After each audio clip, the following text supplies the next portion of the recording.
नमस्कार, मैं हूं आपके साथ अंकिता पाल और आप सभी का हमर छत्तीसगढ़ में स्वागत है। रुक करते हैं खबरों की तरफ। लोकसभा चुनाव क्षेत्र कोरबा से बीजेपी प्रत्याशी सरोज पांडे ने स्थानीय पत्रकारों से अपना अनुभव को शेयर किया है।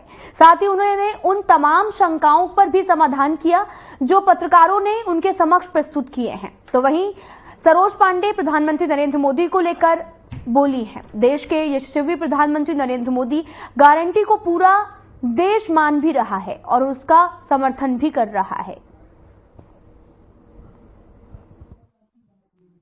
जब हम परिवारवाद की बात कर रहे हैं कि बहुत लंबे समय से इस क्षेत्र में एक ही परिवार राज करता है। ऊपर में गांधी परिवार और नीचे में महंत परिवार। गांधी परिवार का पूरा इतिहास है, महंत परिवार का भी उनके पिताजी कांग्रेस में और कोई नेता ही नहीं। बाकी जो लोग हैं वो के पीछे चलने के लिए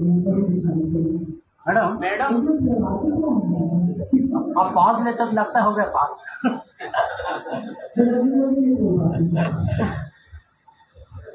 एक मेडिकल कॉलेज, पहला मेडिकल कॉलेज और उसका नाम भी साहूदास महंत के नाम पर रख दिया। ये कांग्रेस के पूछना चाहते हैं साहूदास महंत के भी नाम पर थी। यहाँ कोई और नहीं था। प्यारे लाल शरद जी जो हमारे पूर्व मुख्यमंत्री थे, जिन्होंने मेडिकल कॉलेज का सपना देखा, उनका नाम क्यों नहीं लगा? आप जहाँ चले जाएंगे तो राहुल गांधी के पिताजी का नाम, उनके पिताजी का नाम, खाली एक ही परिवार के लोगों ने अच्छे काम किए हैं, बाकी लोगों ने कोई काम नहीं किया। प्यारेलाल शरद जी इस क्षेत्र के आदिवासी जाति के थे, प्रवत जाति के थे। मैं पूछना चाहती इसमें केवल एक गांव में चुनाव के समय कांग्रेस के सांसद अभी समझ नहीं आता। ताम्रध्वज साहब वहां से हमने जाके करते ये कैसा प्रश्न है? कितने बुद्धि देने का दिवालिया पर है। मुझे बहुत आश्चर्य होता है। प्रश्न या आरोप ऐसा लगाए कांग्रेस, कम से कम पूछने की ताकत तो रखें, कहने की ताकत तो रखें। कहे हमारे प्रत्याशी और मैं ये भी पूछना चाहती हूँ कि कांग्रेस के सांसद तो आगे कांग्रेस के सांसद यहाँ पर सांसद बैठे कितने बार आए? कांग्रेस के सांसद से ज्यादा दौरा किया आपने। कोटा रोड से लेकर पालक सांसद रहते सब जगह दौरा किया। आपके क्षेत्र में जो आवश्यकताएं थी उन आवश्यकताओं को पूरा भी किया। पालक सांसद का मतलब क्या होता है ये सांसद को एक बार पहले समझना चाहिए। जब यही नहीं समझ में आता कि कौन भीतरी कौन बाहर तो बाकी को क्या है। कांग्रेस का आरोप है कांग्रेस का एक विषय जरूर देती है। कांग्रेस की सांसद खड़गवां को वोट दी। पालक सांसद और सांसद में अंतर होता है, ये बेसिक डिफरेंस है, आप समझते होंगे। और जब पालक सांसद और सांसद, पालक सांसद का मतलब है कि पार्टी का मुझे उस जगह पर पार्टी की ओर से दायित्व के कारण भेजा, मैं पार्टी के लिए जिम्मेदार थी। पालक सांसद का मतलब जनता के लिए उस समय तात्कालिक तौर पर मीठी मीठी गोली देने से हर बार बात नहीं बनती।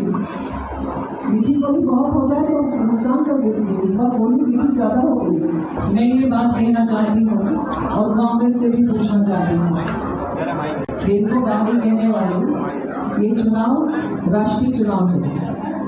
आपके वोट से देश के प्रधानमंत्री का चुनाव होता है और देश के प्रधानमंत्री का जब चुनाव होता है तो राहुल गांधी कहाँ चुनाव लड़ने जाते हैं? अमेठी। वहां से हारते हैं तो कहाँ जाते हैं? वायनाड। सोनिया गांधी कहाँ लड़ती है? रायबरेली। भूपेश बघेल दुर्ग से राजनांदगांव जाते हैं। देवेंद्र यादव बिलासपुर में लड़ते हैं। चांपा जांजगीर में शिव डहरिया लड़ते हैं। ये सब स्थानीय है। कांग्रेस के पूर्व प्रदेश अध्यक्ष मोहन मरकाम अकलतरा पहुंचे, जहां पर उन्होंने जांजगीर लोकसभा क्षेत्र से कांग्रेस प्रत्याशी शिव डेहरिया के लिए प्रचार किया है। इस दौरान मोहन मरकाम ने आपको बताते चले कि मोदी सरकार पर जुबानी हमला भी किया। आपको बताते चले कि लोकसभा चुनाव के तीसरे चरण के मतदान में महज कुछ ही दिन बचे हुए हैं और ऐसे में सभी राजनीतिक दल चुनाव प्रचार में कोई कसर बाकी नहीं छोड़ना चाहते हैं। प्रदेश कांग्रेस कमेटी के पूर्व अध्यक्ष मोहन मरकाम भी इसी कड़ी के दौरे में भी पहुंचे थे और शिव डेहरिया के लिए जनता से वोटों की भी अपील की है।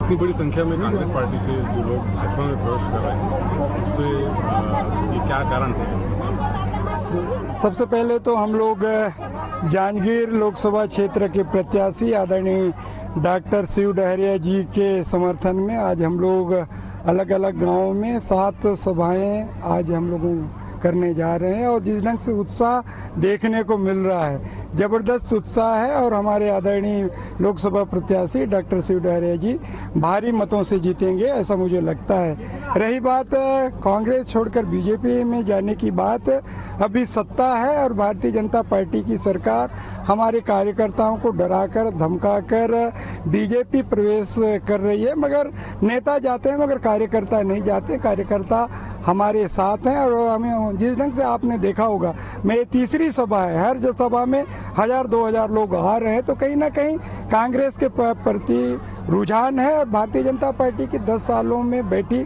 मोदी जी की सरकार जो गारंटी की बात कहते हैं, 10 सालों में जो बड़े बड़े वादे किए थे, महंगाई कम करने की, 2 करोड़ युवाओं को हर साल नौकरी देने की, 10 साल में 20 करोड़ युवाओं को देने की बात थी, जनधन खाते में 15-15 लाख देने की बात थी, किसानों की आय 2022 तक दुगुनी करने की बात थी, महंगाई कम करने की बात थी। अनगिनत कई वादे थे मगर उन वादाओं को पूरा नहीं कर पाई है। इसीलिए फिर से देश की जनता कांग्रेस की ओर नजर से देख रही है। मुझे लगता है पूरे देश में कांग्रेस के पार्टी इंडिया गठबंधन की सरकार बनेगी, ऐसा मुझे लगता है। भाजपा का कहना है कि कांग्रेस इतनी सीटों पे चुनाव नहीं लड़ रही है कि सरकार बना पाए। नहीं, देखिए इंडिया गठबंधन के हमारे साथी हैं, चाहे यूपी में है, बिहार में है, तमिलनाडु में है, महाराष्ट्र में, अलग अलग राज्यों में हम लोग बना रहे हमारे साथी, और हम लोगों का लगभग 300 से ज्यादा सीटें डिक्लेयर हो चुकी है। तो कहीं ना कहीं और हमारे अधिकतर सीटें जीत रहे हैं। भारतीय जनता पार्टी इस मुगालते में ना रहे, क्योंकि देश की जनता समझ चुकी है सरकार बनाने के लिए 272 सीटें चाहिए, मगर 400 सीटें क्यों मांग रहे हैं? क्योंकि देश का संविधान बदलना चाहते हैं। देश के 140 करोड़ जनता की मौलिक अधिकारों की, उनकी स्वतंत्रता की, समानता की रक्षा हमारा देश का संविधान करता है। उस संविधान को बदल के तानाशाह बनना चाहते हैं। 2047 तक क्यों मांगना चाहते हैं? सरकार 5 साल के लिए होता है, 5 साल का ना मांग के 2047 तक मांग रहे हैं। इसका मतलब संविधान बदल के सिर्फ राजा रहेंगे, बाकी हम सब लोग प्रजा रहेंगे। भारतीय जनता पार्टी का चाल देश की जनता समझ चुकी है, उसके बहकाव में आज देश की जनता नहीं आने वाली। सर, खड़गे जी कल जो बयान दिए थे राम वर्सेस शिव, उसको लेकर भारतीय जनता पार्टी के नेताओं के द्वारा जो विषय बना के जो है प्रचारित किया जा रहा है। देखिए, भारतीय जनता पार्टी के पास कोई मुद्दा है नहीं। भगवान राम भी हमारे पूज्य हैं, भगवान शिव भी हमारे पूज्य हैं, दोनों हमारे आद्य हैं। ये लोग सिर्फ राम के नाम से, भगवान के नाम से राजनीति करते हैं। आपको 10 साल का रिपोर्ट कार्ड जनता के सामने पेश करना चाहिए कि आपने क्या किया। इसको देखिए, चाय बेचते बेचते देश को बेच रहा है, एयरपोर्ट बेच दिए, रेलवे स्टेशन बेच दिए, पूरे संपत्तियां चंद उद्योगपतियों को आप दे रहे हो। आज देखिए ट्रेन में सफर करना कितना मुश्किल हो गया है। जो गरीब तबका है ट्रेन में सफर नहीं कर पा रहा है, महंगाई आसमान छू रही है। तो कहीं ना कहीं भारतीय जनता पार्टी का जो सोच है, राम नाम जपना, पराया माल अपना। हम तो भैया भगवान हम सबके दिलों में बसते हैं। हम राम को भी मानते हैं, कृष्ण को भी मानते हैं, हम भगवान बुद्ध को भी मानते हैं, हम शिव भगवान को भी मानते हैं। भारतीय जनता पार्टी अंग्रेजों की तर्ज पर काम करती है, फूट डालो राज करो की नीति, मगर देश की जनता अब समझ चुकी है, उनके बहकावे में नहीं आने वाली।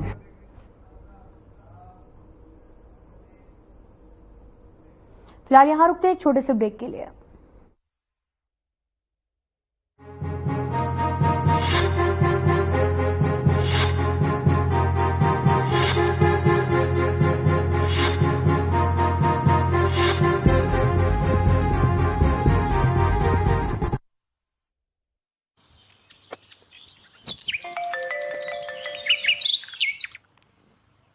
देख देख बाबू, हमारे खाता में बचत के अंतरराष्ट्रीय आए है।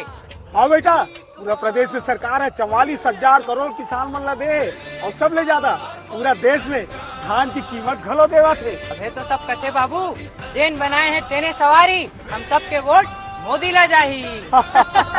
जेन बनाए हैं तेने सवार ही, हम सबके वोट मोदी ला जाही।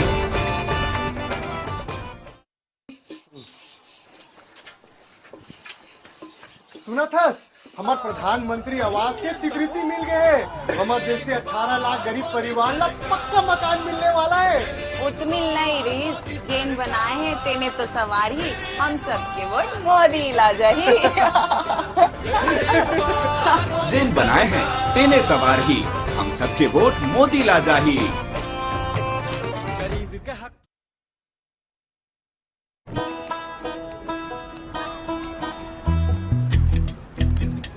पापा,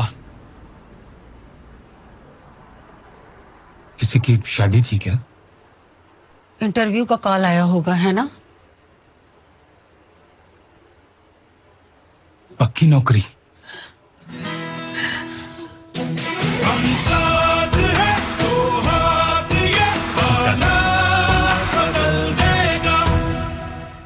अरे कहाँ जा रहा है जोगी? ताऊ एक नहीं 3 काम के लिए जा रहा था। आपने टोक दिया, बताओ। और क्या? कानूनी एमएसपी लेनी है ताऊ, खाद बीज से जीएसटी हटवानी है और लोन भी माफ कराना है, समझे? ये कराएगा लोन माफ। तेरे वोट से 72,000 करोड़ का कर्जा कांग्रेस ने माफ किया था कि नहीं? ताऊ अपने फोन का बटन दबाना छोड़ और हाथ का बटन दबा।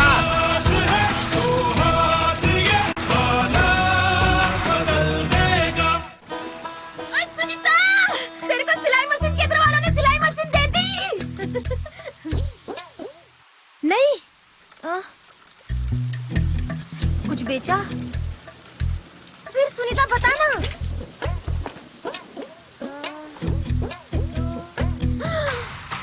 कांग्रेस हमें 1 लाख देने लगी।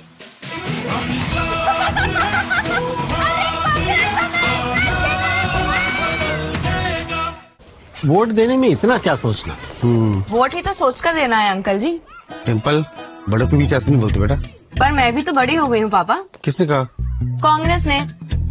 भूल गए क्या, जिन्होंने 89 में वोटिंग की उम्र 21 से 18 की थी? मुझे अपनी सरकार चुनने का हक दिया था। महेंद्र, अपनी बच्ची सचमुच बड़ी हो गई है। हाँ तो इसकी पॉकेट वाली बंद कर देते हैं।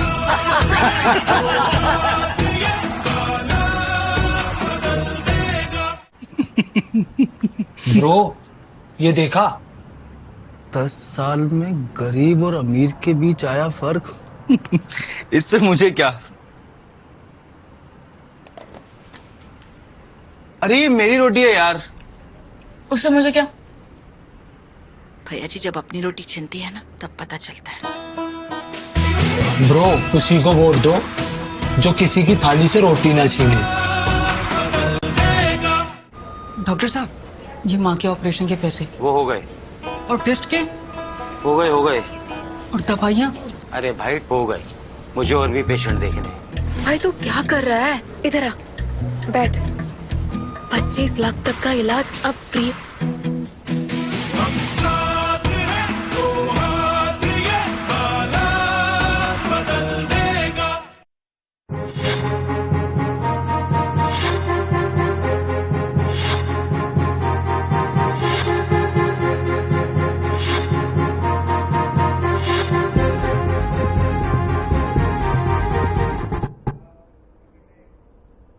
ब्रेक के बाद स्वागत है आप सभी का हमर छत्तीसगढ़ में। बिलासपुर में राहुल गांधी ने आम सभा को संबोधित किया है, जहां पर कांग्रेस के नेताओं में भरपूर उत्साह देखने को मिला। राहुल गांधी ने बिलासपुर लोकसभा क्षेत्र में कांग्रेस प्रत्याशी देवेंद्र यादव के समर्थन में आम सभा को संबोधित किया है। उन्होंने अपने संबोधन में युवा, रोजगार, बेरोजगारी सहित कई मुद्दों पर बात की है। साथ ही बीजेपी सरकार पर जमकर निशाना भी साधा। देखिए इस रिपोर्ट में।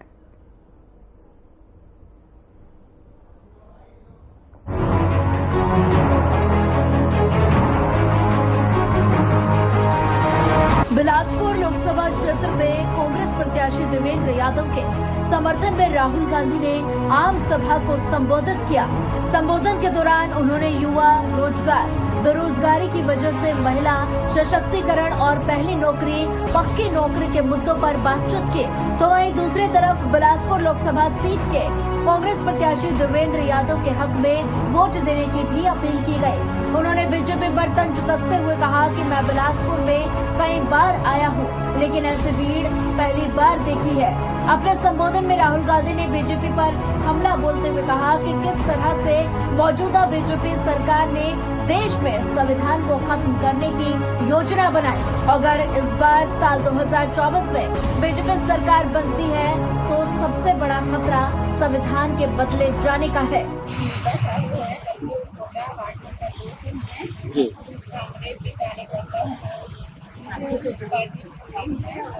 राहुल गांधी जी आए हैं और बात बताए हैं कि है योजना के बारे में, महिलाओं के लिए क्या है, लड़कों के लिए क्या है, उनके लिए पढ़ाई में क्या करना है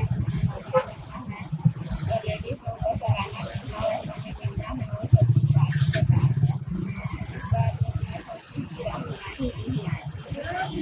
इस बार राहुल गांधी सरकार किसके बनेगी? 3 चेहरे हैं, मल्लिका सिंह खड़गे है, प्रियंका गांधी, राहुल गांधी। किसको बनाएंगे आप? राहुल गांधी को बनाएंगे, क्योंकि महिला का ध्यान रखते हैं। क्या क्या बोला गया है? योजना के बारे में, के बारे में जैसे बताए हैं जो अभी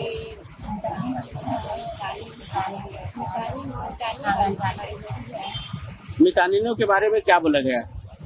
मितानिन के बारे में कोई वेतन बढ़ाने का क्या यह योजनाएं कारगर साबित होगी? साल का 1 लाख। जी, आज राहुल गांधी आए थे, आज समर्थन को क्या मिला और किसके तरफ वोट जाएगी?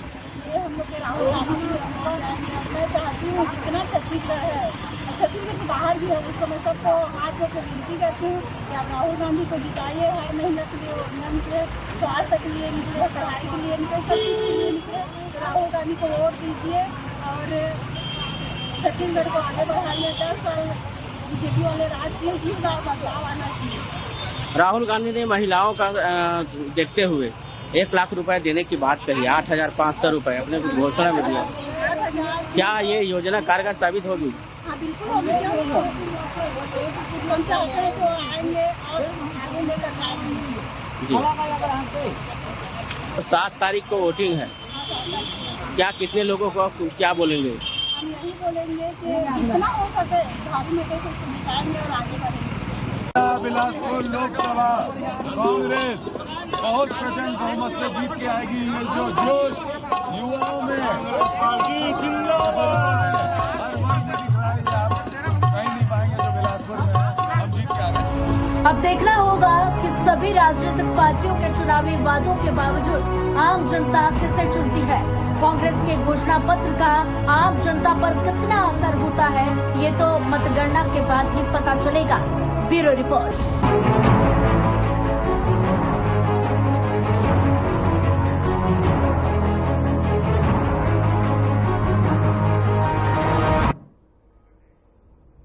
बीजेपी के प्रदेश प्रभारी नितिन नवीन ने कोरबा में आयोजित संवाददाता सम्मेलन को संबोधित करते हुए कहा कि छत्तीसगढ़ में आज जो वातावरण है, कहीं ना कहीं आज मोदी में वातावरण दिख रहा है। आज पूरे वातावरण में सीएम विष्णुदेव साय के काम और प्रधानमंत्री नरेंद्र मोदी की गारंटी लोगों की जुबान पर है। पहली बार छत्तीसगढ़ पूरी तरह से कीर्तिमान रचेगा और छत्तीसगढ़ की सभी 11 सीटें कमल के रूप में प्रधानमंत्री नरेंद्र मोदी की झोली में जाएंगी।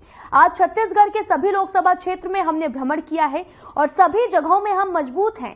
साथ ही जिस प्रकार से माहौल है उसे देखकर ये लग रहा है कि जिस तरह से हमें 2023 के विधानसभा चुनाव में जो समर्थन मिला, उससे और अधिक इस बार भी बीजेपी को समर्थन मिल रहा है। साथ ही उन्होंने कांग्रेस सरकार पर भी जमकर निशाना साधा।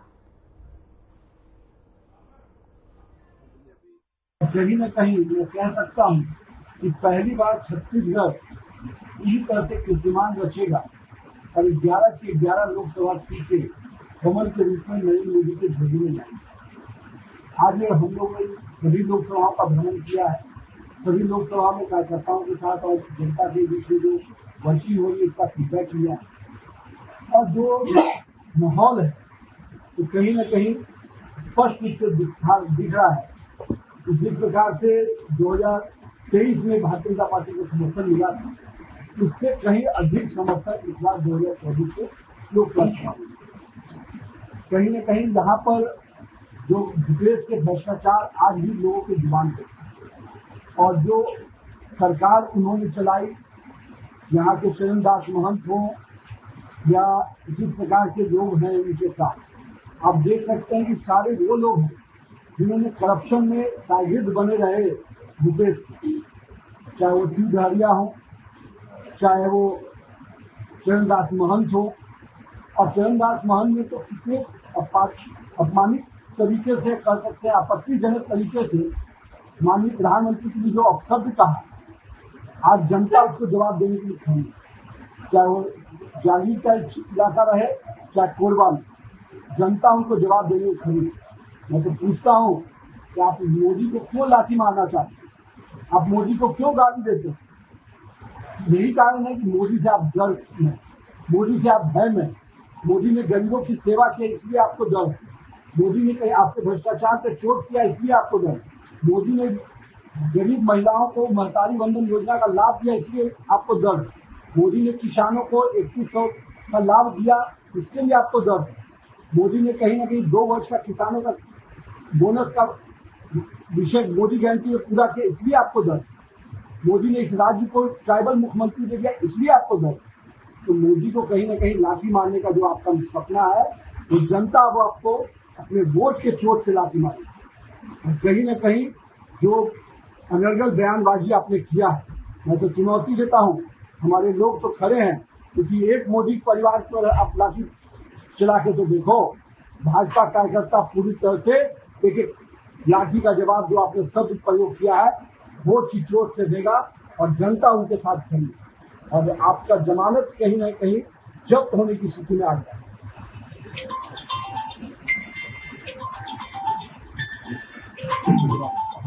आपके मन में किसी को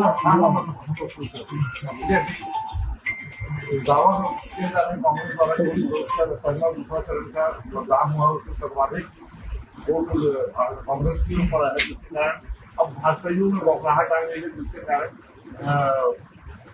मैं ये पूछता हूँ कि क्या भूपेश की सीट बच रही है, इसका दावा कर सकते हैं क्या वो? मैं तो सीधे करता हूँ कि भूपेश की सीट बच रही है। महंत जी बताएंगे, महंत जी की लाठी ने जो खेल खेला है, डबल प्रहार हुआ है, जनता भी जवाब दे रही है, और महंत जी ने अपनी पुरानी दुश्मनी का हिसाब कर दिया है भूपेश की। देखिए, जिसने सनातन परंपराओं पर चोट किया, जिन्होंने सनातन को अपमान किया, उनके पुत्र ने जब इतनी अपमानित करने वाले शब्द बोले, उस समय अध्यक्ष जी सोए हुए थे, उस समय नींद नहीं टूटी थी, उस समय शिव के अवतार बनने की इच्छा नहीं हुई थी। आज शिव के अवतार बन रहे हैं, उस समय टोपी पहनने के लिए परेशान थे, आज माला फेरने आए और राम को हराएंगे। अरे राम एक परंपरा है, भारत की संस्कृति है, भारत का संस्कार है, इसको कैसे आप हरा दीजिए? जब तक भारत का अस्तित्व है तब तक राम कभी हारेंगे नहीं।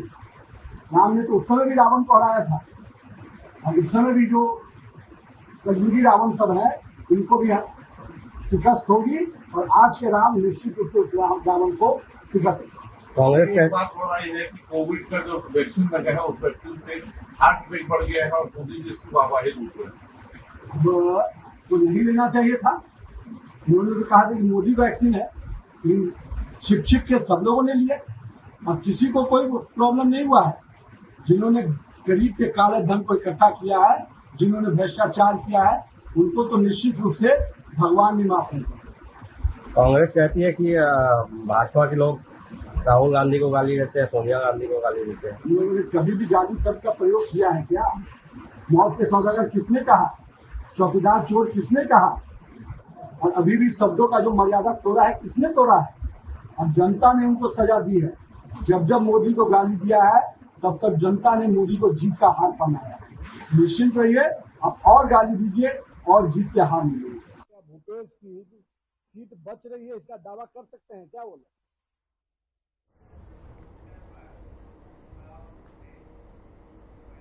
फिलहाल इस वीडियो में इतना ही। नमस्कार।